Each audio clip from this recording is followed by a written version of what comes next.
रुग्णालयाच्या बाहेर सचिन आणि सुनीताजी अस्वस्थपणे उभे होते. सुनीताजींच्या ओठांवर सतत भगवंतांचं नाव होतं आणि त्यांच्या मनात फक्त एकच प्रार्थना होती, राधा आणि होणाऱ्या बाळाचं रक्षण कर. सचिनच्या डोळ्यात चिंता स्पष्ट दिसत होती. त्याच्या मनात असंख्य विचार आणि भावना ये-जा करत होत्या. त्याने मनोमन प्रार्थना केली, भगवान, राधा आणि माझ्या बाळाचं रक्षण कर. मी आयुष्यात खूप काही गमावलंय. आता आणखी कोणाला गमावण्याची ताकद नाही माझ्यात. वेळ जणू थांबल्यासारखा वाटत होता. प्रत्येक मिनिट तासासारखा जाणवत होता. सचिनच्या मनात कुठेतरी अनहोनीची भीती घर करून बसली होती.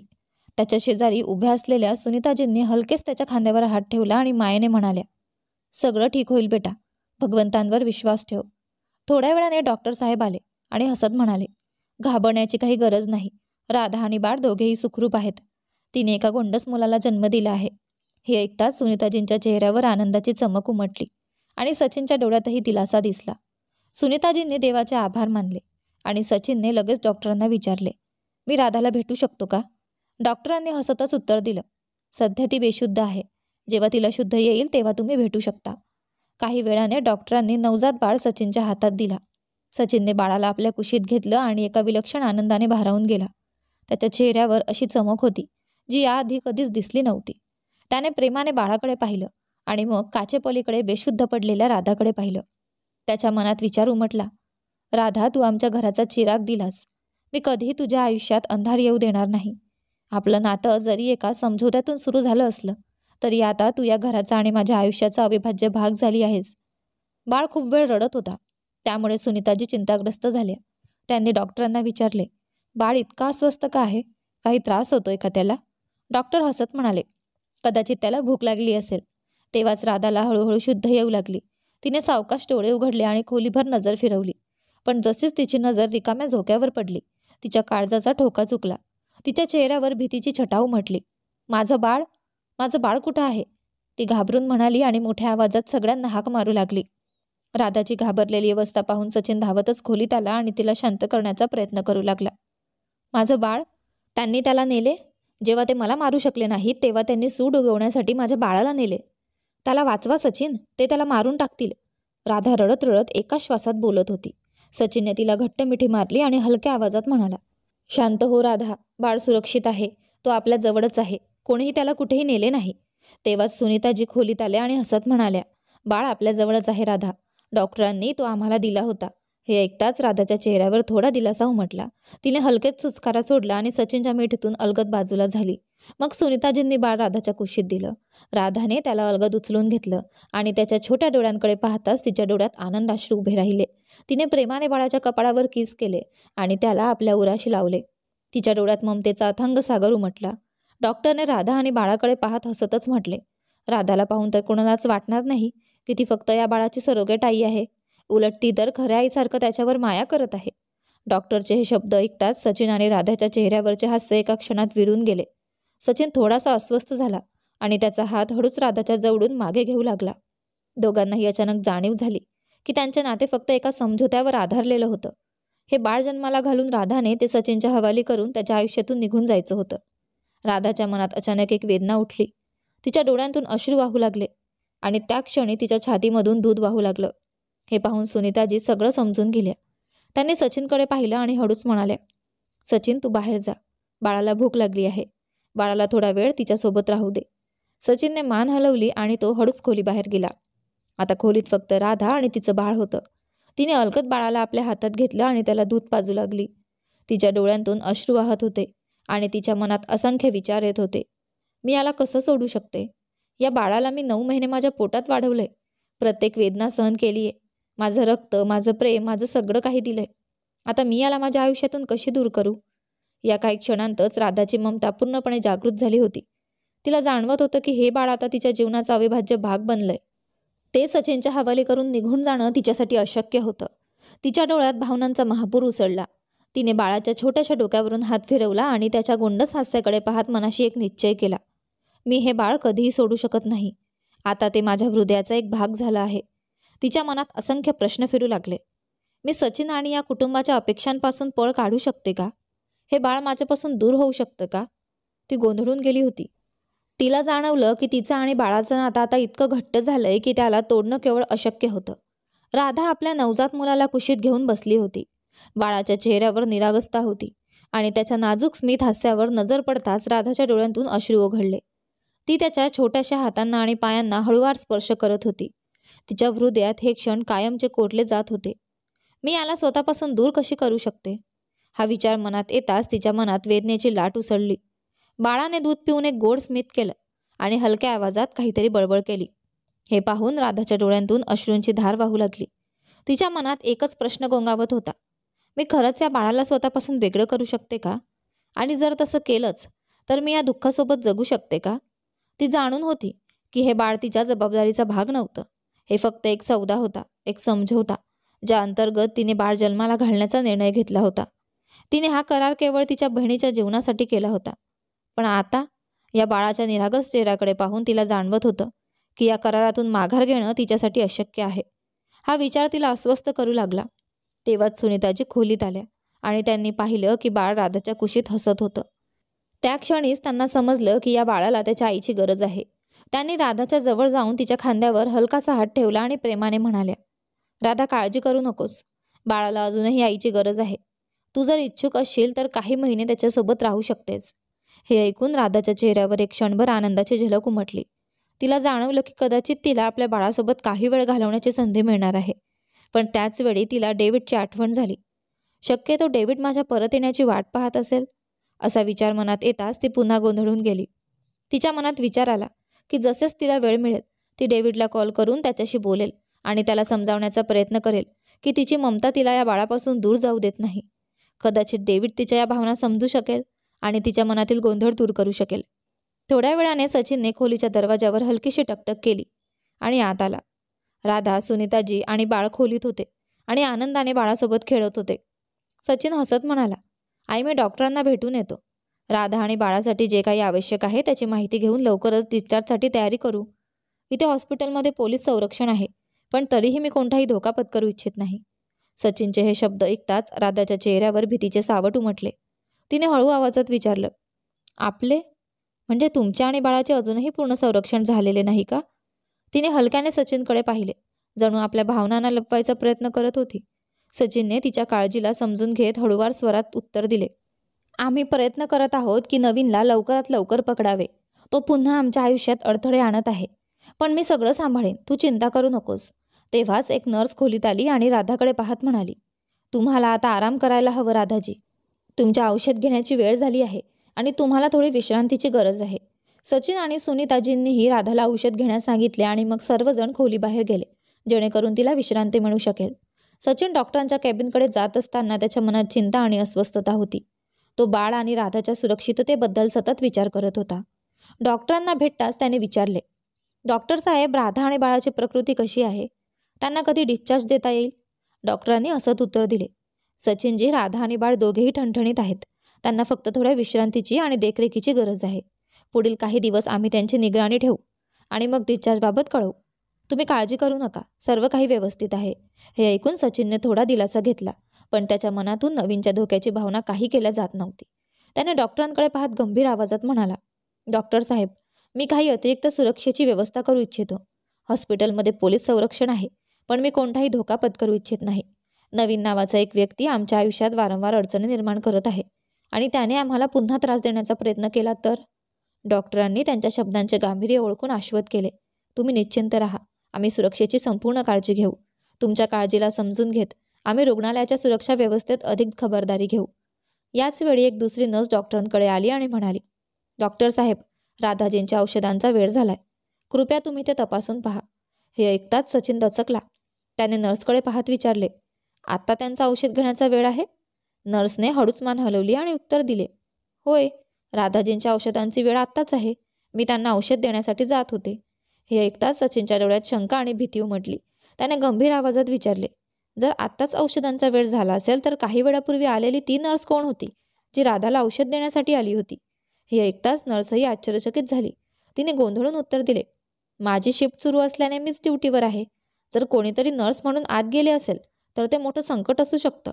सचिनच्या हृदयाची धडधड वाढली. त्याच्या मनात त्वरित नवीनचे नाव आले आणि तो भयभीत झाला. नवीनने कुणाला तरी हॉस्पिटलमध्ये पाठवलं आहे का? तो राधा आणि बाळाला नुकसान पोहोचवायच्या तयारीत आहे का?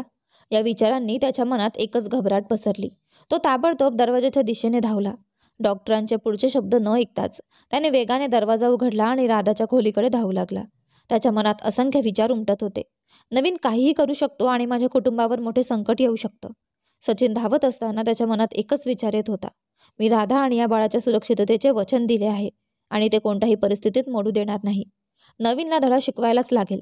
तो खोलीत पोहोचताच त्याने पाहिले की राधा बेडवर पडलेली होती आणि तिच्या चेहऱ्यावर वेदनेचे भाव स्पष्ट दिसत होते. त्याने ताबडतोब तिच्याकडे पाहिले आणि हळूहळू तिच्या जवळ गेला. राधा, तू ठीक आहेस का? त्याच्या आवाजात भीती स्पष्ट जाणवत होती. जेव्हा तो खोलीत आला तेव्हा त्याने पाहिले की राधा वेदनेने तडफडत होती. तिच्या चेहऱ्यावर भीती आणि अस्वस्थता होती. त्याच्या मनात एकच विचार आला, कदाचित मी उशीर केला आहे. तो पटकन तिच्या दिशेने धावला आणि तिला हलकेच स्वतःच्या बाहुपाशात घेतले. राधा, काय झालं? तू एवढी अस्वस्थ का आहेस? त्या खोट्या नर्सने तुला कोणती औषधं दिली? तिने तुझ्यासोबत काय केलं? सचिनच्या आवाजात अस्वस्थता आणि संताप स्पष्ट दिसत होता. राधाने हलकेच डोळे उघडले, पण ती खूप अशक्त वाटत होती. तिच्या तोंडून शब्दही नीट बाहेर येत नव्हते. तिच्या चेहऱ्यावर थोडा घाम दिसत होता. सचिनला अधिक काळजी वाटली आणि तो ताबडतोब ओरडला, डॉक्टर, कुणीतरी डॉक्टरला बोलवा. लवकर या, राधाची तब्येत बिघडत चालली आहे. डॉक्टर, जी अगोदरच जवळ होती, पटकन आत आली आणि राधाची तपासणी करू लागली. तिने त्वरित तिची नाडी आणि रक्तदाब मोजला. सचिन प्रत्येक क्षण काळजीपूर्वक पाहत होता आणि मनातून देवाला प्रार्थना करत होता की राधा लवकर बरी हो. डॉक्टरने गंभीरतेने सांगितले, सचिनजी, काळजी करण्यासारखे काही नाही. राधाचा रक्तदाब खूप कमी झाला आहे, पण मी तिला इंजेक्शन देत आहे. काही वेळातच तिची तब्येत सुधारेल. माझ्या अंदाजाने त्या खोट्या नर्सने तिला फारशी घातक औषधं दिलेली नाहीत. सचिनने थोडा दिलासा घेतला, पण त्याच्या चेहऱ्यावर अजूनही चिंता स्पष्ट दिसत होती. डॉक्टरने एका नर्सला बोलावले आणि आदेश दिले, तू राधाच्या शेजारीच बस. एक क्षणही तिला एकटं सोडायचं नाही. ती शुद्धीवर येताच मला ताबडतोब कळव. नर्सने मान हलवली आणि सचिनच्या सांगण्याप्रमाणे राधाच्या शेजारी बसली. सचिन संताप आणि भीती यांच्या मिश्र भावनांनी भरलेल्या खोलीबाहेर गेला आणि थेट सुरक्षा रक्षकांकडे गेला. त्याच्या डोळ्यात प्रचंड संताप होता. चेहऱ्यावर तणाव स्पष्ट दिसत होता. त्याने गडगडणाऱ्या आवाजात विचारले, तुम्ही दोघं कुठे होता? तुम्हाला इथे सुरक्षा देण्यासाठी ठेवलेलं होतं. मग तुमच्या निष्काळजीपणामुळे कोणी आतपर्यंत कसं पोहोचलं? तुम्हाला समजत नाही का की हा माझ्या कुटुंबाच्या सुरक्षेचा प्रश्न आहे? गार्ड्सने लाजीरवाणे आणि पश्चातापाने सचिनकडे पाहिले, पण सचिनचा राग थांबत नव्हता. त्याचा आवाज आणखी कठोर झाला. जर त्या खोट्या नर्सने राधा आणि बाळाला काही केलं असतं तर जबाबदारी कोणी घेतली असती? तुम्हा लोकांचे काम फक्त सुरक्षा राखणं होतं आणि ते देखील नीट करू शकले नाहीत. गार्ड्स थोडे घाबरले आणि एकाने संकोचात उत्तर दिले, माफ करा सर, आम्हाला माहीत नव्हतं की ती खरी नर्स नव्हती. आम्हाला वाटलं की रुग्णालयात आधीच चांगली सुरक्षा आहे. सचिनचा संयम सुटला. त्याने कडक शब्दात उत्तर दिले, तुमचं काम दुसऱ्यावर अवलंबून राहणं नाही. तुमचं कर्तव्य म्हणजे कोणत्याही परिस्थितीत सुरक्षितता सुनिश्चित करणं. जर तुम्हाला ड्युटीचं योग्य आकलन नसेल तर लगेच ती सोडून द्या. सचिनच्या चेहऱ्यावर संताप दिसत होता, पण आतून तो भीती आणि काळजीने ग्रासलेला होता. त्याने त्वरित आपल्या फोनवरून SP ला कॉल लावला. कॉल उचलताच सचिनने गंभीरतेने सांगितलं, SP साहेब, इथे रुग्णालयात मोठी सुरक्षा चूक झाली आहे. एक व्यक्ती नर्सच्या वेशात राधाच्या खोलीत घुसला. मी तात्काळ रुग्णालयाच्या सुरक्षेची तपासणी करावी अशी विनंती करतो. हे नक्कीच कसं घडलं याचा शोध घ्यावा लागेल. SP ने परिस्थितीचे गांभीर्य ओळखत उत्तर दिले, सचिनजी, आम्ही तात्काळ सुरक्षेत वाढ करू आणि शोध घेऊ की ही खोटी नर्स कोण होती आणि ती रुग्णालयात कशी पोहोचली. सचिनने खोल श्वास घेत म्हणाला, SP साहेब, मला नवीनवर जबरदस्त संशय आहे. तो आमच्या कुटुंबाचा बदला घेऊ इच्छितो आणि मला वाटतं की हे त्याचेच काहीतरी कारस्थान आहे. कृपया खात्री करा की कोणताही अनोळखी व्यक्ती पुन्हा आत प्रवेश करू शकणार नाही. मी राधा आणि बाळाला कोणत्याही परिस्थितीत धोक्यात टाकू इच्छित नाही. SP ने आत्मविश्वासाने सांगितले, काळजी करू नका सचिनजी. नवीन जर यात सामील असेल तर आम्ही त्याला लवकरच अटक करू. सचिनने फोन ठेवला आणि एक खोल श्वास घेतला. त्याने गार्ड्सकडे पाहत कठोर आवाजात बजावलं, आता कोणतीही चूक होऊ नये, समजलात? त्याच्या चेहऱ्यावर चिंता स्पष्ट दिसत होती. सुनीताजीने हे पाहून काळजीने विचारले, बाळा, काय झालं? राधाची तब्येत ठीक आहे ना? सचिनने खोल श्वास घेत आपल्या आईला सर्व काही सांगितले. कसं एक नकली नर्स बनून कोणीतरी राधाच्या खोलीत शिरलं होतं आणि तिला औषध देण्याचा प्रयत्न करत होतं. हे ऐकून सुनीताजींनी संतापाने आणि चिंतेने सचिनकडे पाहिले. त्यांनी विचारात गढून म्हणाल्या, मला खात्री आहे की नवीन कोणत्याही थराला जाऊ शकतो.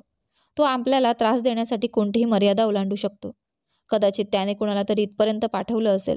आता आपल्याला अधिक सतर्क राहावं लागेल. तू ताबडतोब डॉक्टरांशी बोल सचिन. आपल्याला लवकरात लवकर राधा आणि बाळाला घरी घेऊन जायला हवं. सचिनने डॉक्टरांना भेटण्याचा निर्णय घेतला आणि आवश्यक औषधं तसेच बाळासाठी लागणाऱ्या वस्तूंची यादी घेऊन सर्व काही तयार करून घेतलं. त्याने प्रत्येक गोष्टीची काळजी घेत डिस्चार्जची तयारी सुरू केली. जेणेकरून राधा आणि बाळाला कोणत्याही धोक्याशिवाय घरी नेता येईल. परत आल्यावर त्याने नर्सला विचारले, राधाला शुद्ध आली का? नर्सने हळूच मान हलवत उत्तर दिलं, नाही, अजून नाही, पण त्यांची तब्येत आता स्थिर आहे. चिंता करण्यासारखं काही नाही. सचिनच्या चेहऱ्यावर पुन्हा चिंता उमटली. तो बेचैन होऊन खोलीबाहेर फिरू लागला. त्याचवेळी त्याची आई त्याच्या जवळ आली आणि हळूच म्हणाली, सचिन, मी राधाला सांगितलं आहे की ती काही महिने इथेच थांबावी. तुला माहीतच आहे, या काळात बाळाची पूर्ण काळजी घेणं खूप महत्त्वाचं आहे. मला आशा आहे की तुला यामध्ये काही अडचण नाही. आईचं बोलणं ऐकून सचिनला थोडं हलकं वाटलं. तो म्हणाला, नाही आई, मला काहीच अडचण नाही.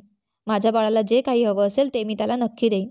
आणि खरं सांगायचं तर राधाचं आत्ताच्या परिस्थितीत प्रवास करणं योग्य ठरणार नाही.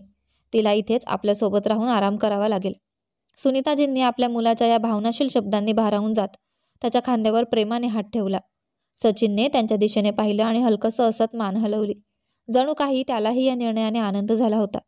सचिन खोलीबाहेर एकटा उभा होता. त्याच्या डोळ्यात भावना भरून आल्या होत्या. त्याने एक दीर्घ श्वास घेतला आणि डोळे बंद केले. विचारांच्या लाटांनी त्याला घेरलं होतं. तो मनात विचार करू लागला, कदाचित मी देखील अजून राधाशिवाय राहण्यास तयार नाही. तिच्यासोबत घालवलेला प्रत्येक क्षण माझ्या हृदयात तिच्यासाठी एक खास जागा बनवत गेला आहे. जर ती काही काळ अजून इथे राहिली तर मला माझ्या मनाच्या भावनांना अधिक चांगल्या प्रकारे अंदाज येईल. कदाचित माझ्या हृदयाला तिची गरज आहे. मी कधीही तिला विसरू शकत नाही. सचिनने हे जाणवलं की तो राधाला आपल्या आयुष्यात कायमस्वरूपी ठेवू इच्छितो, पण तो हे तिला सांगू शकेल का? त्यांचं नातं केवळ एक करार राहणार की त्याच्या पलीकडेही काही असेल? दरम्यान सचिनने एसपीशी चर्चा करून नवीनला पकडण्याचा संपूर्ण प्रयत्न सुरू केला होता. एसपी आणि त्यांच्या टीमने संपूर्ण परिसरात तपास सुरू केला. 3 महिने उलटून गेले तरी नवीनचा काहीच थांगपत्ता लागला नव्हता. तो पूर्णपणे अंडरग्राऊंड झाला होता आणि त्याच्याबद्दल कोणतीही माहिती मिळवणं कठीण होतं. या दरम्यान राधा बाळाच्या संगोपनात इतकी गुंतली होती की तिला डेव्हिडला परत जाऊन लग्न करण्याचे दिलेले वचनही आठवत नव्हते. सचिनही आता बाळासोबत वेळ घालवत राधाच्या अधिक जवळ जाऊ लागला होता. त्यांच्या नातात एक अनकही जाणीव निर्माण होऊ लागली होती, जिथे दोघंही एकमेकांची काळजी घेत होते. बाळासोबत घालवलेल्या क्षणांनी त्यांच्या मनातील अंतर हळूहळू मिटत गेलं. आता तर सचिन आणि राधा एकाच बेडवर झोपू लागले होते. त्यांच्यामध्ये त्यांचं बाळ असायचं. राधाच्या मनातही आता एक नवीन भावना जन्म घेत होती. तिला आता सचिनसाठी एक वेगळी ओढ जाणवू लागली होती. सचिनच्या प्रेमळ काळजीने तिला एक नवीन आधार मिळाला होता. आज सचिनने एक मोठा निर्णय घेतला. त्याने ठरवलं की तो आपल्या मुलाला पहिल्यांदा फॅक्टरीत नेईल. तो इच्छित होता की त्याचा मुलगाही त्या जागेचा भाग बनावा, जी सचिनच्या आयुष्याचा एक महत्त्वाचा भाग राहिलेली आहे. त्याचबरोबर त्याने ठरवलं की परत येताना तो राधाला आपल्या मनातील गोष्ट सांगेल आणि तिला लग्नासाठी होकार देण्यास भाग पाडेल. हा विचार मनात येताच त्याचे हृदय उत्साहाने धडधडू लागलं. दुपारी सचिनने राधा आणि मुलाला तयार करून फॅक्टरीत जाण्याची तयारी केली. फॅक्टरीतील कर्मचाऱ्यांनी सचिन आणि त्यांच्या मुलाचं मनापासून स्वागत केलं. सचिनने सर्वांसमोर आपल्या मुलाला हातात उचलून आपल्या नवीन प्रोजेक्टची घोषणा केली. कर्मचाऱ्यांनी टाळ्यांच्या गजरात या क्षणाचं स्वागत केलं आणि सचिनच्या चेहऱ्यावर अभिमान व आनंद झळकत होता. त्याचवेळी फॅक्टरीच्या एका कोपऱ्यात डेव्हिड हे सगळं पाहत होता. त्याच्या चेहऱ्यावर एक खोल उदासी होती. त्याने पाहिलं की राधा आपल्या बाळासोबत किती आनंदी आहे आणि सचिनच्या डोळ्यात तिच्यासाठी किती प्रेम आणि काळजी आहे. डेव्हिड मनाशीच म्हणाला, कदाचित राधा आता माझ्याकडे कधीच परत येणार नाही. तिने आपल्या आयुष्याचा नवीन मार्ग स्वीकारला आहे आणि ती सचिनसोबत सुखी आहे. हृदयात दुःख असूनही डेव्हिडला एका प्रकारचा दिलासा मिळत होता. त्याला जाणवलं की सचिनने राधिकाची खूप चांगली काळजी घेतली आहे आणि तिला तो आनंद दिला आहे जो कदाचित तो तिला कधीच देऊ शकला नसता. सचिनच्या कुटुंबाने त्याच्यावर आणि त्याच्या बहिणीवर खूप उपकार केले होते आणि आता डेव्हिडला आपल्या प्रेयसीला सोडणं म्हणजे त्या उपकारांची परतफेड करणं होतं. तो सचिन आणि राधाच्या आयुष्यात कोणतेही विष घालवू इच्छित नव्हता. त्याला जाणवलं की आता राधा सचिनची जीवनसाथी बनली आहे आणि तिच्यावरचं आपलं प्रेम त्याग करणं हेच सर्वांसाठी योग्य असेल. संध्याकाळी राधाची बहीण तिला भेटायला आली. तिला पाहून राधाला खूप आनंद झाला. तिने सचिनची परवानगी घेऊन आपल्या बहिणीसोबत थोडा वेळ घालवण्याची इच्छा व्यक्त केली. ती तिच्या जुन्या घरी जाऊन बहिणीसोबत शांततेत थोडा वेळ घालवू इच्छित होती. सचिनने हलकीशी स्मितहास्य करत म्हणाला, नक्की जा, पण लवकर परत ये. मी तुझ्यासाठी एक खास सरप्राईज तयार करत आहे. राधाने हसत उत्तर दिलं, ठीक आहे सचिन, थोड्याच वेळाची तर गोष्ट आहे. मी संध्याकाळपर्यंत परत येईन. सचिनने संमतीने मान हलवली आणि तिला व बाळाला सुरक्षित घरी पोहोचवण्याची व्यवस्था केली. राधा आपल्या बाळाला मांडीवर घेऊन बहिणीसोबत कारमध्ये बसली. तिची बहीणही बाळाला प्रेमाने थोपटत होती आणि दोघी बहिणी आनंदाने गप्पा मारत होत्या. राधाने कारच्या खिडकीतून बाहेर पाहिलं आणि आपल्या लहानपणाच्या आठवणींमध्ये हरवली. तिने मनाशीच विचार केला की तिचे आयुष्य एका नव्या वळणावर आलं आहे. गेल्या 3 महिन्यात तिला जाणवलं होतं की आता तिची संपूर्ण दुनिया बदलली आहे आणि सचिनने तिच्या आयुष्यात एक खास स्थान मिळवलं आहे. कार फॅक्टरीपासून थोड्याच अंतरावर गेली होती. राधा आपल्या बहिणीसोबत बोलत होती आणि आपल्या बाळाला मांडीवर धरून हसत होती. तेव्हाच तिच्या नजरेस अचानक समोरून भरधाव वेगाने येणारा एक मोठा ट्रक पडला. ट्रकच्या हेडलाईटचा प्रकाश थेट त्यांच्या कारवर पडत होता आणि तो अनियंत्रितपणे त्यांच्या दिशेने येत होता. राधाचं हृदय वेगाने धडधडू लागलं. तिने घाबरून ड्रायव्हरला ओरडून सांगितलं, "साईडला जा, पटकन गाडी बाजूला घ्या." पण ड्रायव्हर काही समजून घेईपर्यंत ट्रक त्यांच्या कारच्या अगदी जवळ आला होता. एका क्षणातच ट्रकने जबरदस्त धडक दिली आणि कार रस्त्यावर अनेकदा उलटसुलट फिरली. अपघाताचा आवाज इतका मोठा होता की आसपासच्या लोकांनी धावत घटनास्थळी धाव घेतली. सचिन फॅक्टरीतून बाहेर धावत आला. समोरच्या दृश्याने त्याला अंगातले रक्त गोठले. त्याने कारकडे धावत जाण्याचा प्रयत्न केला, पण त्याचे शरीर जणू जागेवरच थांबून गेलं. त्याच्या डोळ्यांसमोर सर्व काही धूसर होत चाललं होतं. फॅक्टरीतील सर्व कर्मचारी आपल्या कामात व्यस्त होते. अचानक एका जबरदस्त स्फोटाचा आवाज आला. सगळे लोक घाबरून बाहेर आले आणि समोरच्या रस्त्यावर धूर आणि जळणाऱ्या आगीच्या लपटांमध्ये एक कार पेट घेत होती. सचिनने ती कार पाहिली आणि त्याचे पाय जणू जागेवरच रोवले गेले. त्याचे हृदय वेगाने धडधडू लागलं. ही तीच कार होती ज्यात त्याने राधाला आणि आपल्या बाळाला त्यांच्या जुन्या घरी जाण्यासाठी पाठवलं होतं. सचिनच्या डोळ्यात भीती आणि असह्यतेचे अश्रू जमा झाले. त्याचे पाय लटपटले आणि तो रस्त्यावरच गुडघ्यांवर बसला. त्याच्या तोंडातून फक्त एकच ओरड बाहेर पडली, "नाही राधा, माझं बाळ." त्याच्या आवाजात वेदना आणि असह्यता स्पष्ट जाणवत होती. त्याने स्वतःला सावरताच त्वरित रस्त्याकडे धाव घेतली. त्याच्या मनात भीती होती की हे नवीनचे कारस्थान तर नाही. तो जितक्या वेगाने धावू शकत होता धावत होता. त्याच्या मनात फक्त एकच विचार होता, जर राधा आणि त्याच्या बाळाला काही झालं तर तो स्वतःला कधीच माफ करू शकणार नाही. जेव्हा तो घटनास्थळी पोहोचला तेव्हा त्याने पाहिलं की लोक कारपासून काही अंतरावर उभे होते. सचिनने गर्दीला बाजूला सरत आत डोकावलं आणि त्याने पाहिलं की राधा आणि तिचं बाळ आणि तिची बहीण सुरक्षित उभ्या होत्या. सचिनने खोल श्वास घेतला आणि लगेच राधिकाकडे धाव घेतली. त्याने राधाला आपल्या मिठीत घेतलं. त्याच्या डोळ्यात अश्रू होते आणि तो कापलेल्या आवाजात म्हणाला, "तुम्ही सगळे ठीक आहात ना? काय झालं होतं?" राधाने त्याच्या पाठीवर हात ठेवत त्याला शांत केले आणि म्हणाली, "आम्ही सगळे ठीक आहोत सचिन. बाळ खूप रडत होतं म्हणून आम्ही ड्रायव्हरला कार थांबवायला सांगितलं आणि काही वेळासाठी बाहेर आलो आणि तेव्हाच एका ट्रकने कारला जोरदार धडक दिली. कार उलटली आणि त्यात आग लागली. ड्रायव्हर आतच अडकून पडला होता." सचिनने खोल श्वास घेतला आणि आपल्या बाळाला उचलून छातीशी घट्ट धरलं. त्यांच्या डोळ्यात आनंद आणि वेदना एकत्र दाटून आले होते. त्याने राधाकडे पाहिलं आणि हळू आवाजात म्हणाला, "जर तुला आणि बाळाला काही झालं असतं तर मी स्वतःला कधीच माफ करू शकलो नसतो." सचिनने ताबडतोब पोलिसांना फोन केला. काही मिनिटांतच पोलीस घटनास्थळी पोहोचले. त्यांनी ट्रकचा सखोल तपास सुरू केला. सचिनने संपूर्ण प्रसंग त्यांना सांगितला आणि स्पष्ट केलं की ही केवळ एका अपघाताची घटना नसू शकते. त्याने ट्रकच्या नंबरची माहिती दिली आणि सांगितलं की यामागे नवीनचा हात असू शकतो. पोलिसांनी त्वरित ट्रकच्या नंबरचा मागोवा घ्यायला सुरुवात केली. काही वेळातच माहिती मिळाली की ट्रकचा चालक जवळच्या एका गावात लपून बसला आहे. पोलिसांनी त्वरित त्या ठिकाणी छापा टाकला आणि ड्रायव्हरला अटक केली. जसेच ड्रायव्हरला पोलीस स्टेशनला आणले गेले तिथे सचिन आणि सुनीताजीही पोहोचले. सचिनच्या चेहऱ्यावर संताप आणि चिंता स्पष्ट दिसत होती. त्याने ड्रायव्हरकडे रोखून पाहिलं आणि कठोर आवाजात विचारलं, "का केलंस तू हे? कोणाच्या सांगण्यावरून तू माझ्या कुटुंबाला मारण्याचा प्रयत्न केला?" ड्रायव्हर आधी घाबरून गप्प बसला, पण पोलिसांच्या कड्या चौकशीखाली त्याने अखेर सगळी सत्यता सांगितली. तो म्हणाला, "हे सगळं नवीनच्या सांगण्यावरून झालं. त्याने मला पैसे दिले आणि धमकी दिली की जर मी हे काम केलं नाही तर तो माझ्या कुटुंबाला इजा पोहोचवेल. त्याने मला सांगितलं होतं की सचिनच्या गाडीला टक्कर देऊन संपवून टाक. मला माहीत नव्हतं की त्या गाडीत कोण होतं." सचिनचा संताप उफाळून आला. त्याने पोलिसांना म्हटलं, "मला माहीत होतं की हे नवीनचं काम आहे. तो आमचे आयुष्य उद्ध्वस्त करण्यासाठी काहीही करू शकतो. तुम्हाला त्याला कोणत्याही परिस्थितीत पकडायलाच हवं. मी अजिबात नाही इच्छित की तो आणखी कुठे कटकारस्थानं रचू शकतो." ड्रायव्हरने नवीनच्या लपण्याच्या ठिकाणाबद्दल काही महत्त्वाचे पुरावे दिले. या माहितीच्या आधारावर पोलिसांनी नवीनचा मागोवा सुरू केला आणि लवकरच त्याच्या लपण्याच्या जागेचा शोध लागला. पोलीस जेव्हा त्या ठिकाणी पोहोचले, नवीन पळून जाण्याचा प्रयत्न करत होता, पण पोलिसांनी त्याला पकडून अटक केली. नवीनला अटक झाल्याची बातमी मिळताच सचिन आणि सुनीताजीच्या चेहऱ्यावर हलकं समाधान उमटलं. सचिनने पोलिसांचे आभार मानत म्हटलं, "आता मी निश्चिंतपणे श्वास घेऊ शकतो. नवीनला तुरुंगात पाहणं हा आमच्या कुटुंबासाठी सगळ्यात मोठा दिलासा आहे." नवीनवर खुनाचा प्रयत्न आणि इतर अनेक गंभीर गुन्ह्यांचे आरोप लावण्यात आले. आता तो तुरुंगात होता आणि सचिनच्या कुटुंबावर येणारं संकट कायमचं टळलं होतं. रात्रभर सचिन आपल्या ऑफिसमध्ये एकटाच बसला होता. दिवसभरातील घटना त्याच्या मनात घोळत होत्या. भीषण अपघात, राधा आणि बाळाच्या सुरक्षिततेबद्दलची त्याची घालमेल, नवीनच्या अटकेनंतर मिळालेली शांतता, हे सगळं त्याच्या डोक्यात गुंजत होतं. पण त्याच्या मनात एक गोष्ट वारंवार टोचत होती. जर आज राधा आणि त्याच्या बाळाला काही झालं असतं तर तो आपल्या मनातील गोष्ट तिला कधीच सांगू शकला नसता. त्याने स्वतःला सावरलं आणि मनाशी ठरवलं, आता तो अजिबात वाट पाहणार नाही. तो आपल्या भावना राधासमोर व्यक्त करणार होता. सचिनने खोल श्वास घेतला आणि राधिकाला भेटण्यासाठी निघाला. जसेच त्याने दारावर टकटक केली तिने दार उघडले. तिच्या डोळ्यात थकवा स्पष्ट दिसत होता, पण तरीही तिच्या चेहऱ्यावर हलकीशी स्मित रेषा होती. तिने सचिनकडे पाहिले आणि विचारले, सचिन सगळं ठीक आहे ना? सचिनने हलकेच मान हलवली आणि आत जाऊन बसला. राधाने त्याच्याकडे बघत विचारले, तुम्हाला काही सांगायचं आहे का? असं वाटतंय जणू तुम्ही खोल विचारात आहात. सचिनने खोल श्वास घेतला, स्वतःला सावरले आणि शांत स्वरात म्हणाला, राधा, आज जे काही घडले त्याने मला एक गोष्ट शिकवली. मी आता अधिक प्रतीक्षा करू शकत नाही. मी तुला काहीतरी सांगू इच्छितो, असं काहीतरी जे मी गेले काही दिवस मनात साठवून ठेवले होते. राधाने त्याच्या गंभीर स्वराकडे लक्ष दिले आणि त्याच्याकडे निरखून पाहिले. ती म्हणाली, तुम्हाला जे काही सांगायचं आहे ते स्पष्टपणे सांगा, मी ऐकत आहे. सचिन काही क्षण शांत उभा राहिला आणि मग म्हणाला, राधा, जेव्हा तू आमच्या आयुष्यात आलीस तेव्हा हा फक्त एक करार होता.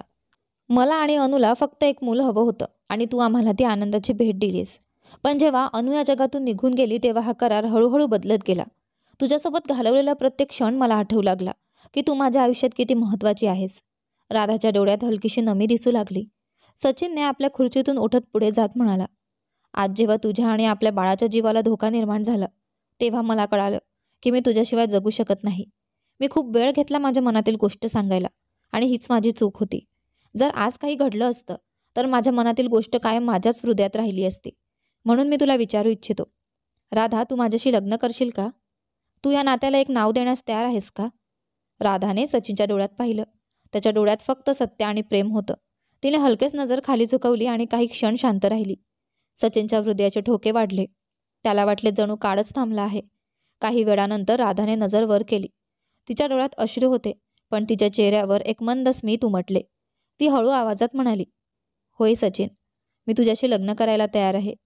तू आणि आपलं बाळच माझी खरी दुनिया आहात. तू मला दिलेलं प्रेम आणि सुरक्षितता मी कधीही विसरणार नाही. मी नेहमी तुझी ऋणी राहीन. सचिनच्या चेहऱ्यावर आनंदाची चमक उमटली. त्याने हसत खोल श्वास घेतला आणि म्हणाला, तू मला आज जगातील सर्वात मोठा आनंद दिलास राधा. मी वचन देतो की मी तुला आणि आपल्या बाळाला सदैव आनंदी ठेवीन. या क्षणाने त्यांच्या नात्याला एक नवीन दिशा दिली. सचिनने राधाचा हात हातात घेतला. त्याच्या बोटात किंचित थरथर होती, पण तरीही तो हलक्या स्मितासह म्हणाला, तुझ्याशिवाय माझं जीवन अपूर्ण होतं राधा.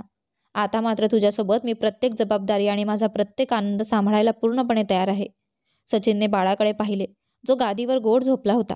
त्याने बाळाला उचलले आणि म्हणाला, पहा, आपलं छोटंसं कुटुंब पूर्ण झालं आहे.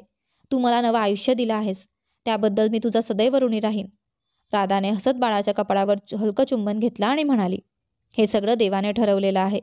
त्यांनीच आपल्याला एकत्र येण्याचा मार्ग दाखवला. लग्नाचा दिवस. सचिन आणि राधा दोघेही खूप आनंदी होते.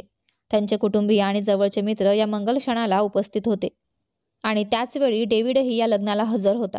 डेव्हिडने राधाकडे पाहत हसत म्हणाला, राधा, मी फक्त एवढंच सांगू इच्छितो की तुला आता कुठलाही अपराधी भाव बाळगण्याची गरज नाही.